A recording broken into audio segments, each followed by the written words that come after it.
Hi there, welcome to this course on design patterns. I am Rangarao Karnam and I have more than 15 years of experience designing, architecting and developing Java applications. In this course, I would want to give you an introduction to the world of design patterns. In my experience, I have seen more instances of design patterns being abused compared to design patterns being properly used. You might ask, why this course? The objective of this course is not to teach the implementation details of each design pattern, not far away from it. What we want to understand in this course is the context in which a particular design pattern might be applicable. We would discuss these with real world examples. If you are familiar with what we do at In 28 Minutes, this course would be a deviation. Typically, our courses would be 90% hands-on and 10% theory. In this course, we would really want to focus on the context of each design pattern. We would be talking about three different types of design patterns: creational, structural, and behavioral. There are about 23 different design patterns which are present, so we would be talking about each one of them. A little bit of programming experience with Java might help you. We don't really consider it mandatory. A huge percentage of the course, you don't really need any technical experience at all. We are really excited to bring this course. If you are as excited as we are, go ahead and click that enroll button. Or you can take a test drive using the free preview feature. See you in the course. What are design patterns? We have been building object-oriented software for almost 40 years now. Smalltalk was the first object-oriented language. The programming world has encountered a lot of problems and they have tried a varied range of solutions for them. Some successful, but some not so successful. An attempt was made by a group of four people, famously called the Gang of Four, to come up with a list of common problems and the solutions for them in a given context. And this catalog of common problems and their solutions are what are called design patterns. The advantages of design patterns are quite clear. You don't want to repeat the same mistakes again. Whatever has been learned, if we have a good understanding of design patterns, we would not repeat those mistakes again. There are three different kinds of design patterns. The design patterns which we are talking about are from the perspective of an object-oriented world.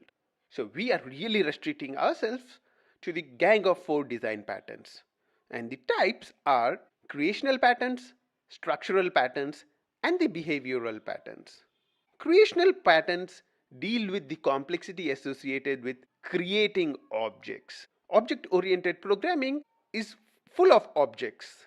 There are varied kind of objects that we create with varied range of problems. And these creational design patterns deals with how you can create them.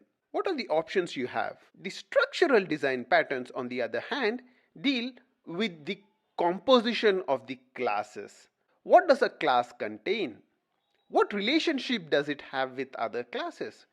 Does it have an inheritance relationship? Does it contain the object of another class? All these kind of design patterns are grouped under structural design patterns. The last category of design patterns, the behavioral design patterns, is more focused towards the behavior of the objects. That's basically the interaction between the objects. How does an object communicate with another object? And all these kind of patterns fit in this category called behavioral design patterns. In the next series of videos, we would be looking at each of the design patterns in these categories in detail. We would start with the creational design patterns.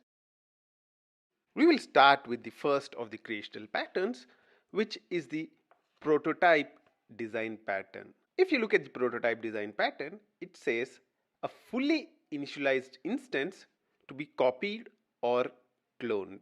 A lot of the definitions of the design patterns might seem very complex at the start, but when we really understand them with an example, you would really see that they are very simplified definitions. Let's consider a game of chess. In the game of chess, there is an initial setup of how the pieces have to be arranged. The king is in a specific place. The pawns are in specific places. Queen, rook, bishop, everything has a place that is assigned to them.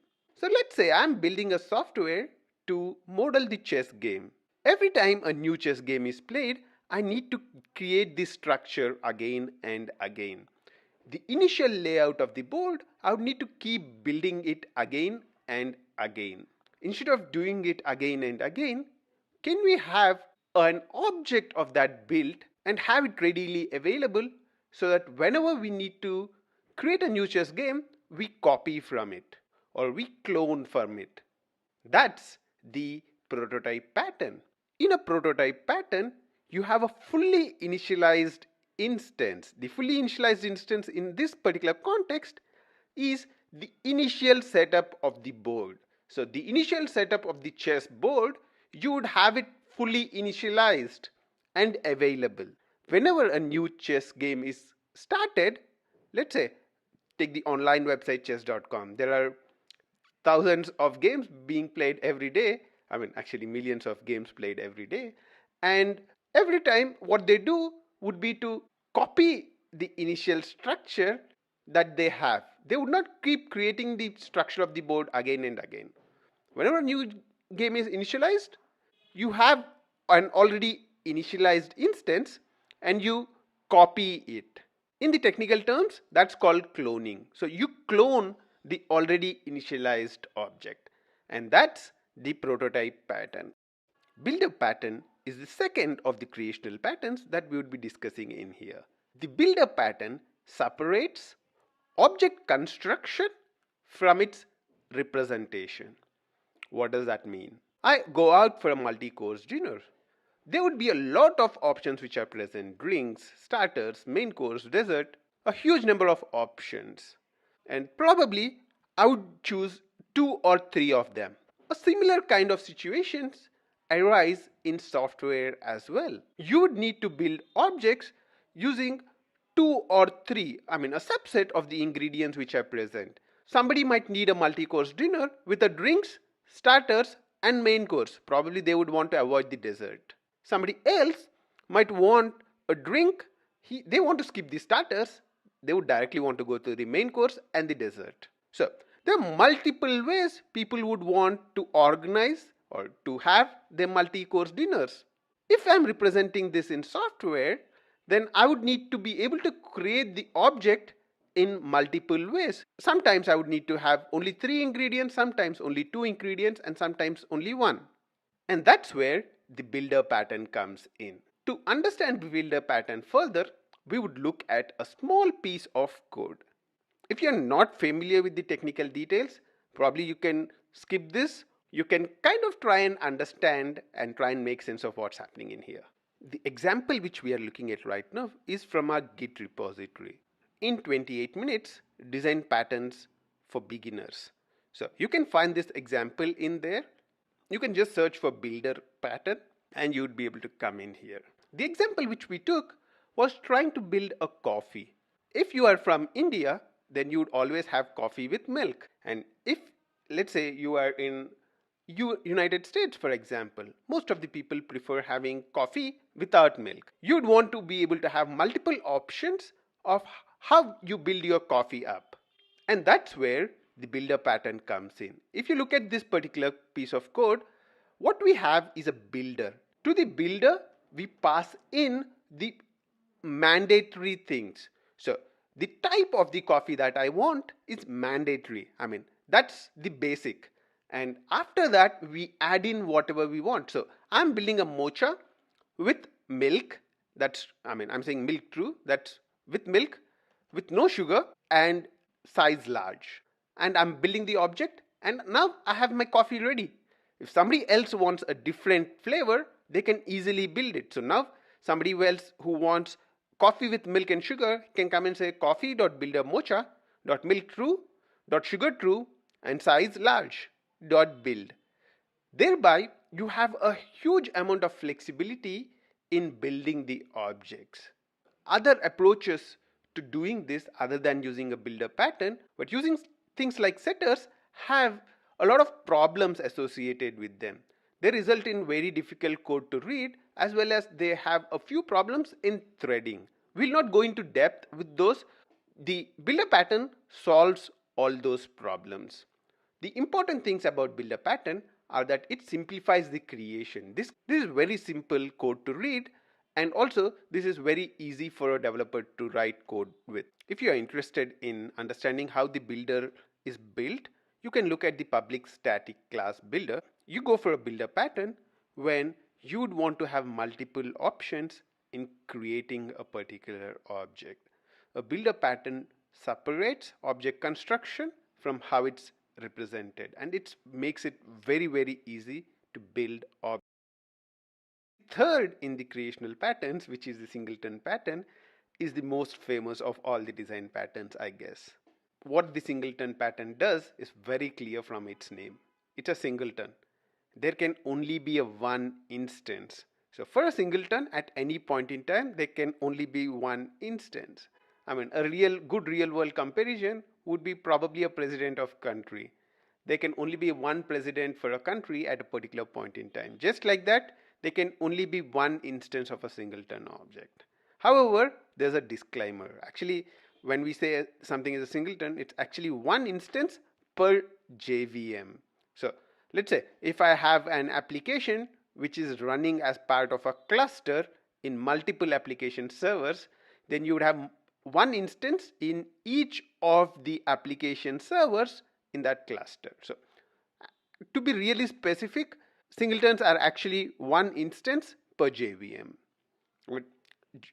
For the rest of the discussion, we'll kind of talk as if it's only one instance can exist. So a class of which only a single instance can exist. That's your singleton. There are a few things that you need to remember when you create a singleton object. The first one is your constructor should be private, because you don't want others to create the object. I mean, if you leave a public constructor, then what would happen? Anybody can construct the object, and then you don't really have a singleton. So you have a private constructor. The best way to build a singleton in Java is using an enum. It is recommended in the book Effective Java as well. You can find a sample singleton using enum on the GitHub repository. It's very simple to use an enum to build a singleton. All that you need to do is create an instance, make your constructor private as usual, and then you can create the methods which can be called. So this would be my singleton using enum dot instance dot retrieve something. So it's as simple as that. And if you're using JEE 7, there is a built-in add singleton annotation. So you can probably check that out. Okay, now we have talked so much about singleton, but are there any disadvantages? Yes. Singleton makes it very difficult to unit test. So if you have a lot of singletons in your application, this application would be really difficult to unit test.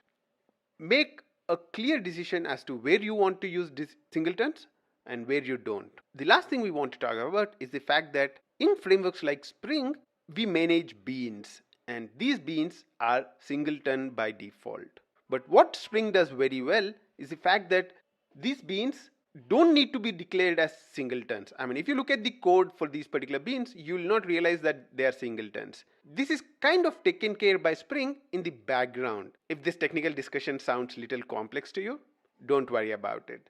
All that you need to know is a singleton is something of which there can only be one instance. Let's quickly move on to the next design pattern we are going to discuss about, which is the factory method design pattern.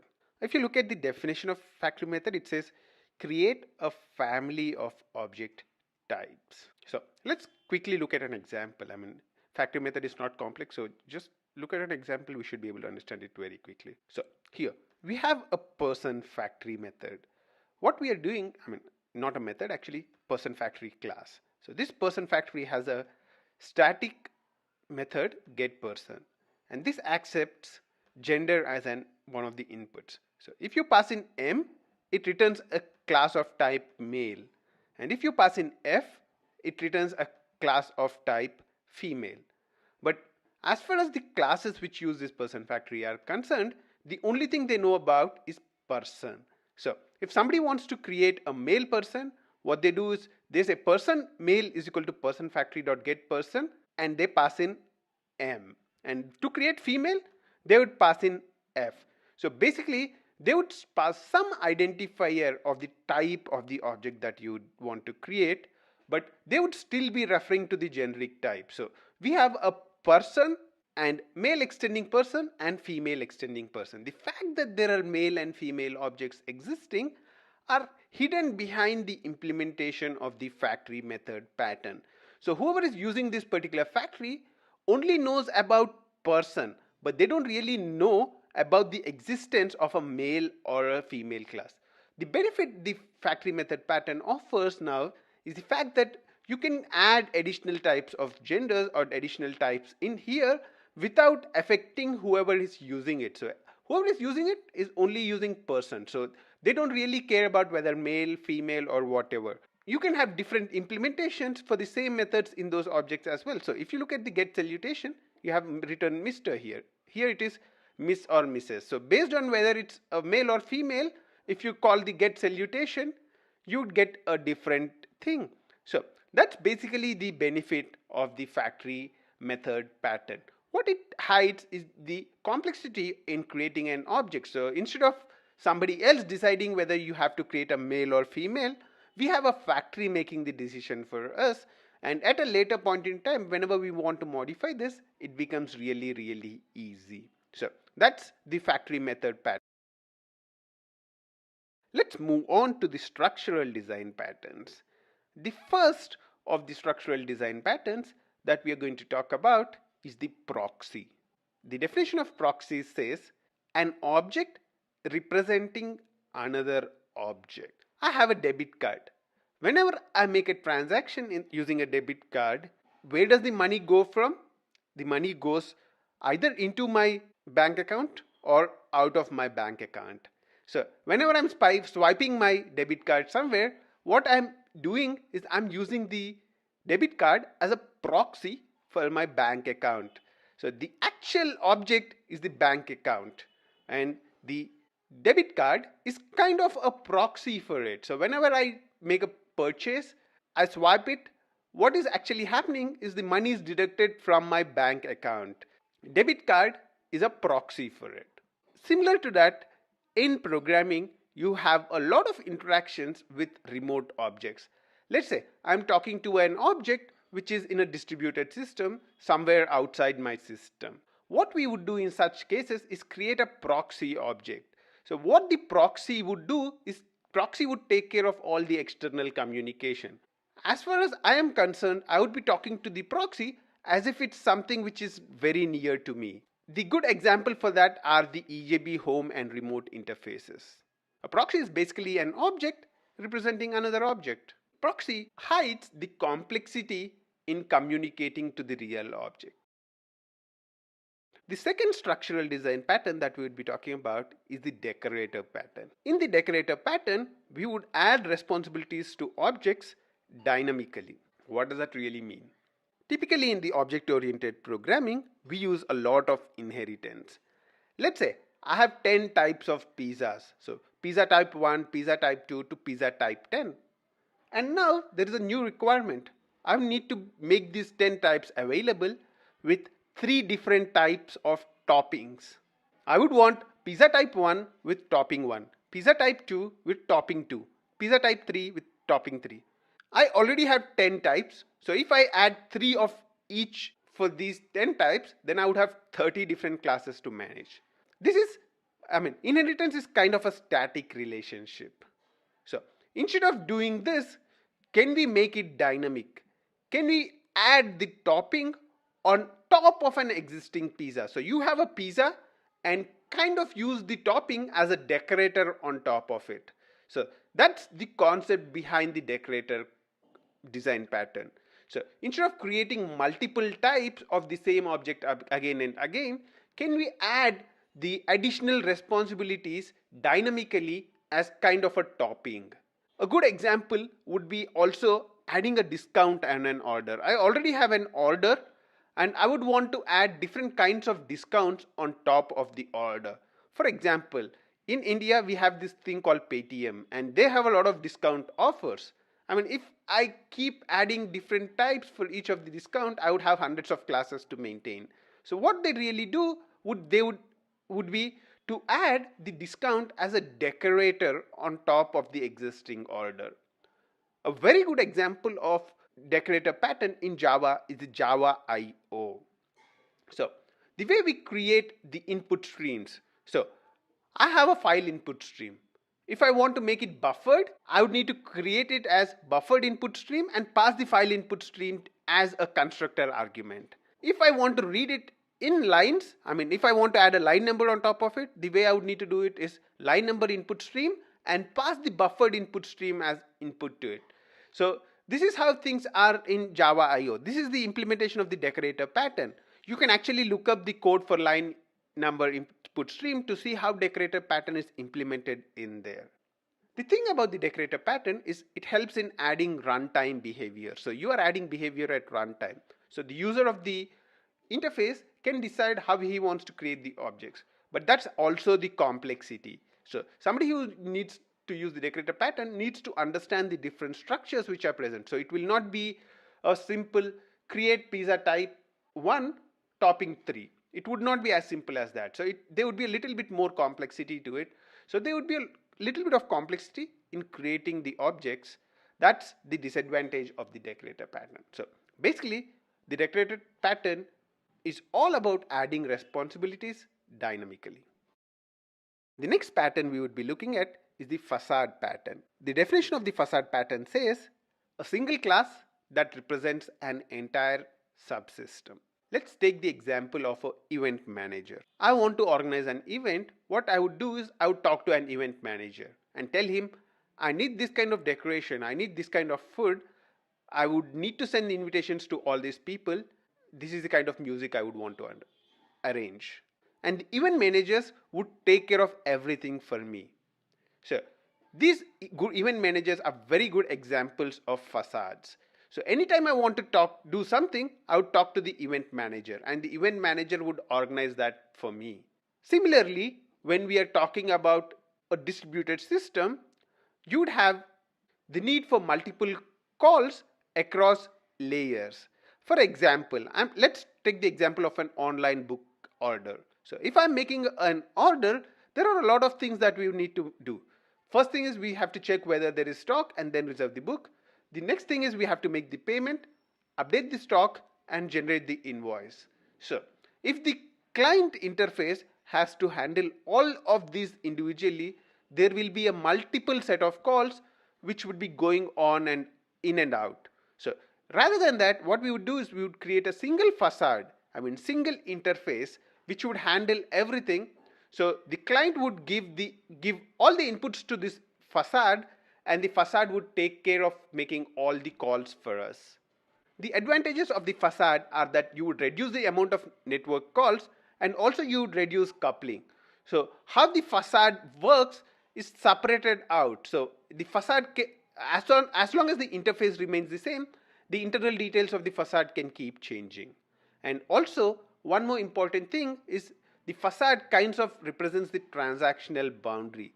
So if you are technical and if you understand transaction management, some of the times facades or services are good places to implement transaction management around. So that's your facade pattern. The adapter pattern is used to match interfaces of different classes. What does that mean? Let's take the case of power adapters. Let's say I buy an iPhone in India. It comes with an Indian charger. Something which fits with the Indian electrical system. And when I go to US, it won't work because the power adapters in US have different kinds of a pin configuration. So what I do is I would take an adapter. So when I'm going to US or Europe, I would buy a power adapter to which I would plug in and I would use the power adapter to connect to the line. Similar to that, when I'm talking to a different system and the language used by that system is little different, I would need to have an adapter to modify what I'm sending to the format which is understandable with this second system. A good example is probably the conversations between a Java and let's say I'm calling a web service. Before I call a web service from my system, I need to convert the object into an XML or a JSON. this is nothing but an adapter pattern, because way Java systems work is based on objects, but the web service expects a JSON. So what I would do is I would convert the object into a JSON and send it to the web service, and that's kind of an adapter. The last structural pattern that we would be talking about is the flyweight pattern. There are instances where creating objects might be very difficult, and also there would be instances where actually having multiple instances of objects also might make it really difficult, because each of these objects might have a lot of memory. What we would be creating in the flyweight pattern is a fine-grained instance for efficient sharing. A really good example would be a public switched telephone network. In a public switched telephone network, there would be limited number of lines. So let's say there are 10 lines, but there would be thousands of customers who would be using them. Because not all the 1,000 customers would be calling at the same time, you would be able to try and switch between these 10 lines and efficiently manage the network. A real good examples of flyweight patterns are JDBC connections. In the JEE world, we have a lot of connection pools on the application servers. A connection pools is nothing but a set of connections to the database.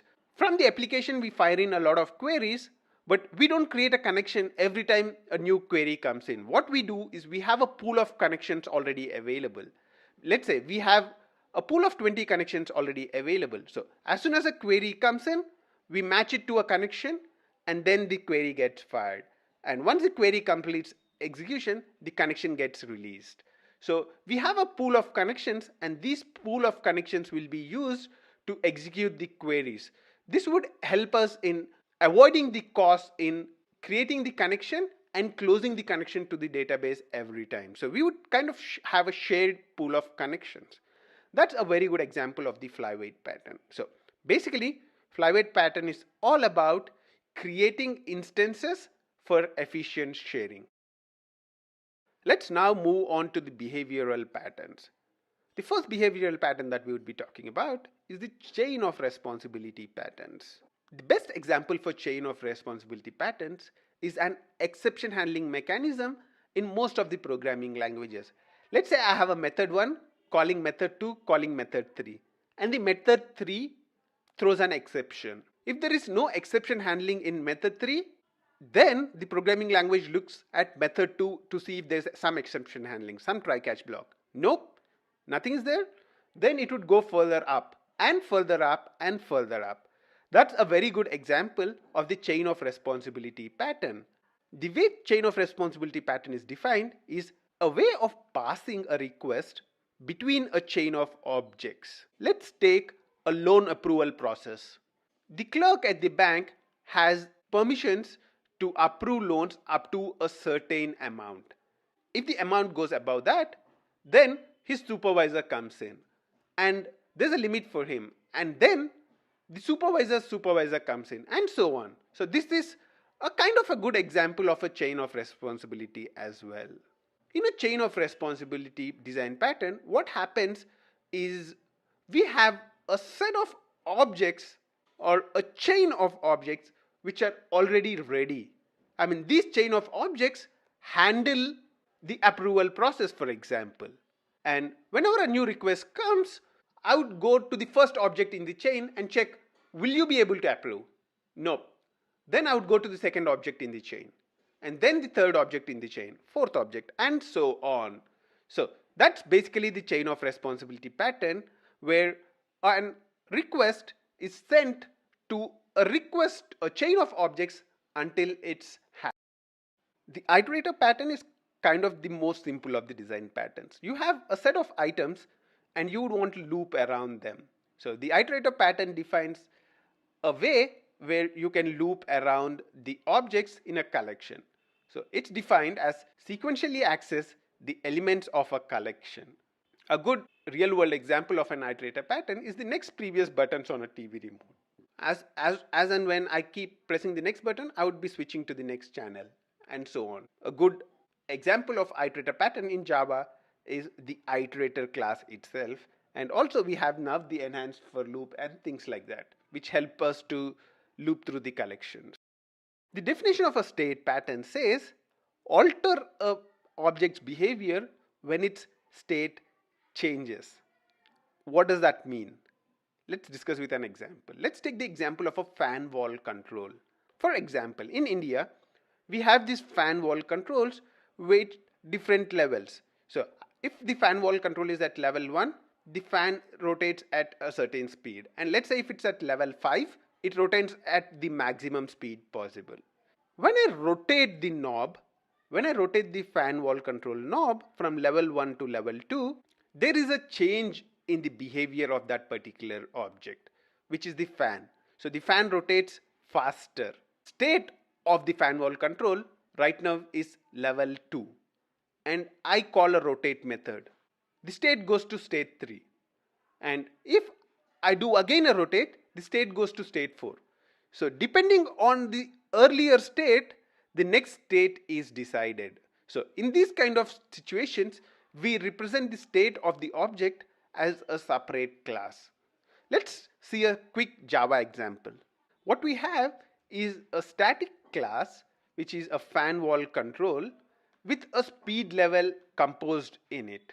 So this fan wall control has the speed level in there. Speed level is an interface which has 4 different implementations of speed level 1, 2 and 3.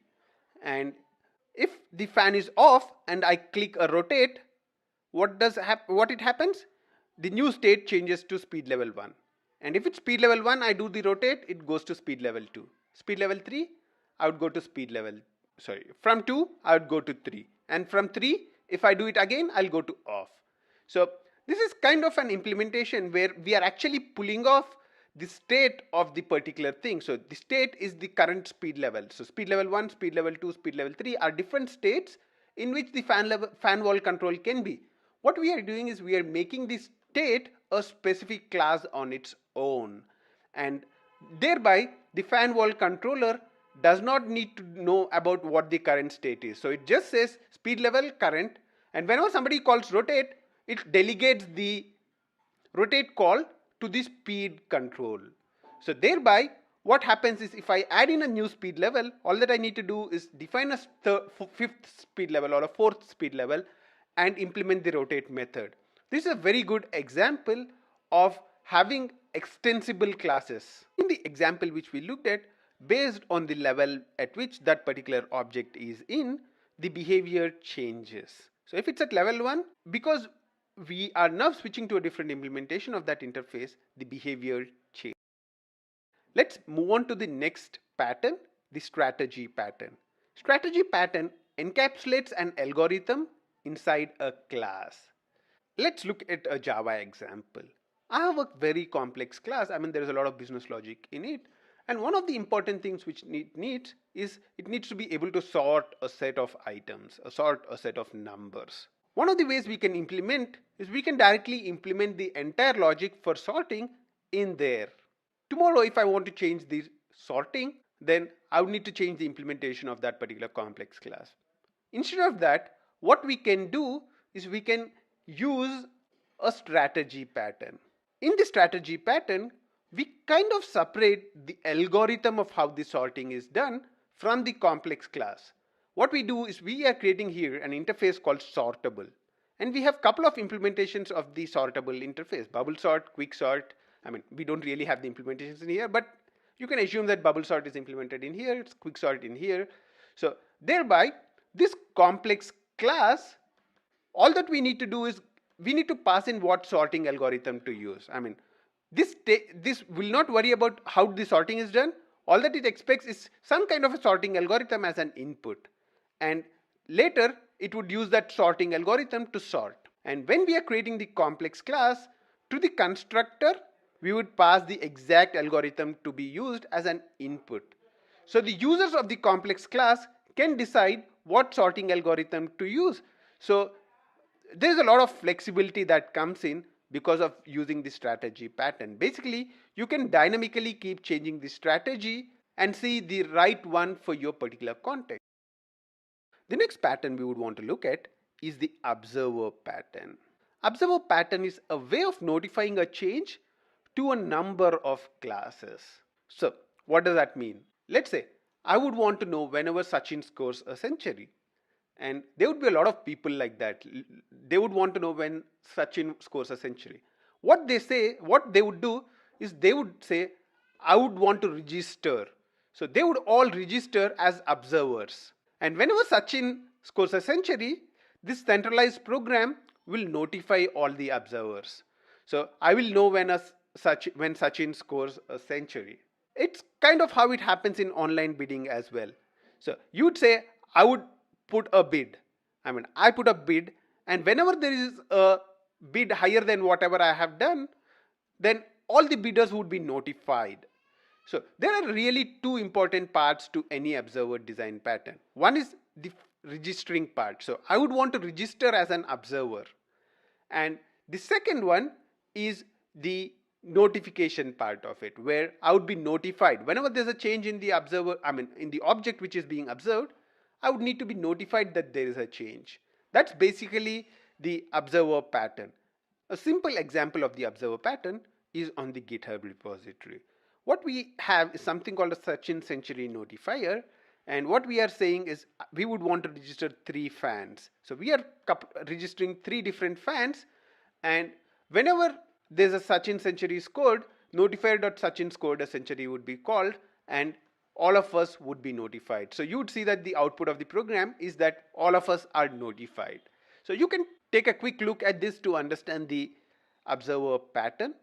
Observer pattern is quite a simple thing. It's a way of notifying the change to a number of classes. The next pattern we would want to look at is the visitor pattern. A visitor pattern defines a new operation to a class without change. There are a lot of situations when we are designing frameworks that we don't want other people to modify the code of the framework. So basically we want others to be able to extend the functionality without touching the code inside the framework. In those kind of situations, we would want to allow them to add new operations, but we don't want to allow them to change the code underneath. And that's where the visitor pattern comes in. The implementation of visitor pattern is a little tricky thing, so we would really stay away from it. A good example for a visitor pattern is the operation of a taxi company. As soon as a person calls a taxi company and the company dispatches a cab to the customer, we are accepting a visitor. So the cab company is accepting a visitor, that's the new customer. Once the visitor has entered the taxi, so once the customer enters the taxi, he is no longer in the control of where he is going. The driver of the cab is now in the control. So the visitor would be now in the control of another class who is the driver. And the driver can add new operations on top of the visitor. Kind of a good example of the visitor pattern. Typically, when you are in a situation where you're building a framework and you want somebody to be able to extend it or add new operations on top of it, but you don't want them to be directly modifying the code of the framework, in those kind of situations, you can consider visitor pattern as an option. The next pattern we are going to look at is the template method. Template method, the pattern definition says, defer the exact steps of an algorithm to a subclass. What does that mean? A good example is again a house plan. Basically, any house plan would consist of a foundation, pillars, a floor plan, framing, wiring, and a lot of other stuff. So you can kind of create a basic template class which has all this behavior defined, and a subclass can extend this and give real implementations for some of the details. A good example of the template method is inside the Spring framework in the class abstractController.java. If you go further down, there is a handle request which handles the request.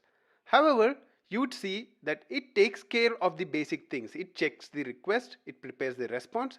That's basically this sequence of things it does, and at the end it leaves the implementation of the actual handling of the request to the subclasses. So the subclasses can now go ahead and implement the handle request internal method, and thereby they get all the functionality they would need. So a template method is all about taking care of the high level details and leaving the low level steps to the subclasses. The subclasses can override these steps or provide their own implementation for these particular steps. The command pattern is defined as encapsulate a command request as an object. Let's take a real world example. Let's say I'm going to a restaurant and I give an order to the waiter. What does the waiter do? He just writes the order I'm giving on a piece of paper and he would pass it on to the chef. The chef would execute the order and pass the piece of paper down to the waiter. This piece of paper is the command object. So this is the object which contains all the details that are needed to execute that request. So even in object-oriented programming, whenever we have requests like this, we can encapsulate all the things that are needed to execute a request as a single object and pass it across. For example, we have in the Java EE, we have an object called request. Whenever user types in any details on the screen of a web application, all these details are captured in a single object called a request, and the request is sent down to the controller or the servlet. A good example of command pattern is also the runnable interface in Java. We create threads in Java by extending the runnable interface. So when we create a thread, all the functionality of the thread is in this particular class, and we would pass this class and call the start method to invoke all the logic which is present in there. This is a very good example of the command. The next pattern which we are going to discuss about is memento pattern. We are almost at the end of the behavioral patterns, and the memento pattern is basically all about capturing and restoring an object's internal state. A lot of games that we play offer this feature of intermediate save. At a certain state of this game, you can save it and come back to it. To implement such kind of a functionality, we would need to store internal state of the objects at that particular point in time. What we can do is we can store this internal state using something like serialization in Java, and at a later point restore back from it. And this pattern is called a memento pattern. A memento pattern is very much useful in undo redo operations. For example, let's say I'm working on a user interface and I've done a lot of changes. I would want to undo them. As soon as I keep undoing them, I can actually restore back to a previous state if I captured the earlier state. So that's a memento pattern. The last pattern which we are going to look at, a mediator defines simplified communication between classes. Let's take the example of a air traffic controller. At any point in time, let's say in India, we have about 500 flights flying. Let's say we want to decide the routes each of these flights have to take. We have to decide also when they have to land, which route they have to take, when they have to start flying, and all that kind of decisions. If all the 500 flights have to talk to each other and make these decisions, then you know how complex it might be. It gets very complex. That's why we have somebody called an air traffic controller. So the flights talk to the air traffic controller, and based on all the information it gets from all the flights, the air traffic controller can take a decision as to which route a flight can take, when it can land, what time it can start flying, and all that kind of stuff. So all the logic is now with the air traffic controller, and it kind of becomes the centralized thing which decides everything. And it also simplifies the communication between flights because they don't really need to talk to each other. They just need to talk to the air traffic controller and they can get details about all the other flights. So that's basically the air traffic controller. A good example of mediator pattern in typical enterprise applications is the ESB bus. So we use something called an enterprise service bus. Instead of letting the applications talk to each other, you'd have an enterprise service bus where application, all that it does is it puts a message in the ESB and somebody handles it and gives it a response back. It does not really need to care about who's handling it and how it's getting the response back.